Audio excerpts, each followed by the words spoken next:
নমস্কাৰ বন্ধু বান্ধৱীসকল অসম তথা ভাৰত চৰকাৰৰ ফালৰ পৰা নতুন মাৰ্চ মাহৰ নতুনকৈ নিযুক্তি ওলোৱা পদসমূহৰ বিষয়ে আলোচনা কৰিম। ভিডিঅ'টোত সম্পূৰ্ণলৈকে চাই থাকিব আৰু কোৱালিফিকেশ্যন কি লাগে আৰু কিমানলৈকে যোগ্যতা কি আৰু বয়স কিমান লাগে সকলোকে এটা ভিডিঅ'টোত বুজাই দিম আৰু চেনেলটোত নতুন আহি থাকিলে চেনেলটো ছাবস্ক্ৰাইব কৰি দিব, কিয়নো এই চেনেলটোত বিভিন্ন জব ইনফৰমেশ্যন বিষয়ে সম্পূৰ্ণতে দিয়া হ'ব। মাৰ্চ মাহৰ এতিয়ালৈকে RBI এছিষ্টেণ্ট ৰিকুৱাৰমেণ্টৰ ভেকেঞ্চি এপ্লিকেশ্যন চলি আছে আৰু এইটো ৰিজাৰ্ভ বেংক অফ ইণ্ডিয়াৰ ফালৰ পৰা ভেকেঞ্চিটো ৰিলিজ হৈছে। টোটেল পোষ্ট আছে 650টা আৰু এইটো 16 ফেব্ৰুৱাৰীৰ পৰা ষ্টাৰ্ট হৈছে, 8 মাৰ্চলৈকে হৈছে। 8 মাৰ্চ হৈছে লাষ্ট ডেট, তো সোনকালে কৰি লওক জল্দি। আৰু এই RBI এছিষ্টেণ্ট ৰিকুৱাৰমেণ্টৰ ডিটেইলছ তথ্যসমূহ হৈছে পোষ্ট নেম হৈছে assistant, panel year 2025, total vacancy আছে 650টা, organisation reserve bank of India RBI ফালৰ পৰা, আৰু পে স্কেল দৰমহা আছে 29,000 পৰা 78,640 টকা পাৰ মান্থ। এইটো হৈছে বেছিক পে' আৰু এলাউন্স মিলাই পেলাই বহুত হ'ব। তো এজ লিমিটটো হৈছে 20 পৰা 28লৈকে, age on 1 February 2026। Qualification bachelor degree in any discipline with minimum 50% marks, pass class for SC ST and PWD। Bachelor ডিগ্ৰীত মানে গ্ৰেজুৱেশ্যনত মানে 50% মাৰ্কছৰ ওপৰত থাকিব লাগিব, 50% হ'লেও হ'ব।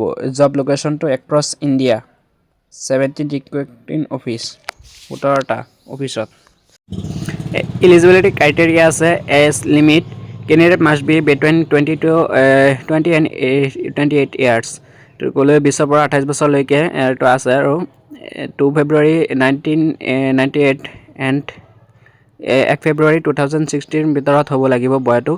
এজ ৰিলেকশ্যন SC ST কাৰণে 5 বছৰ আৰু OBCৰ কাৰণে 3 বছৰ আৰু PWBDৰ কাৰণে আছে 10 পৰা 15 বছৰলৈকে ডিপেণ্ডিং অন কেটাগৰী। আৰু ex servicemen get relaxation equal, আৰু সিহঁতক এক্স ছাৰ্ভিচমেনৰ কাৰণে ছেইম আছে 3 years up to minimum of 50 years. Education কোৱালিফিকেশ্যনটো বেচেলাৰ ডিগ্ৰী লাগে, তো ক'লৈ 50% মাৰ্কছৰ ওপৰত থাকিব লাগে বেচেলাৰ ডিগ্ৰীত। আৰু এই এপ্লিকেশ্যন ফিজসমূহ হৈছে কেটাগৰী SC ST PWBD আৰু এক্স ছাৰ্ভিচমেনৰ কাৰণে আছে 50 টকা fee plus 18% GST। Intimation charges only. General OBC and AWSৰ কাৰণে আছে 450 টকা প্লাছ 18% GST।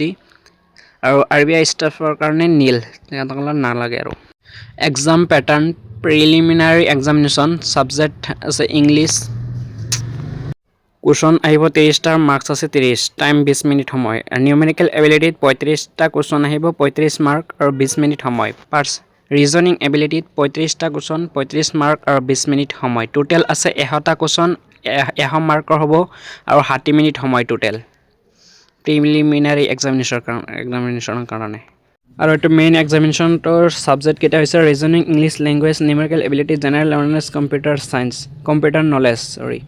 ৰিজনিঙত 40টা কুৱেশ্যন, 40 মাৰ্কৰ আৰু সময় 30 মিনিট। ইংলিছ লেংগুৱেজতো 40টা কুৱেশ্যন, 40 মাৰ্ক, 30 মিনিট সময়। নিউমেৰিকেল এবিলিটিত ছেইম আছে 30 মিনিট সময়। জেনেৰেল এৱাৰনেছতো ছেইম আৰু কম্পিউটাৰ নলেজতো ছেইম। টোটেল কুৱেশ্যন আছে 200টা আৰু মাৰ্কছ টোটেল 200 আৰু সময় টোটেল 135 মিনিট। আশা কৰোঁ সকলোকেইটাই বুজি পাইছে আৰু চেনেলটোত নতুন আহি থাকে ছাবস্ক্ৰাইব কৰি দিব। ধন্যবাদ।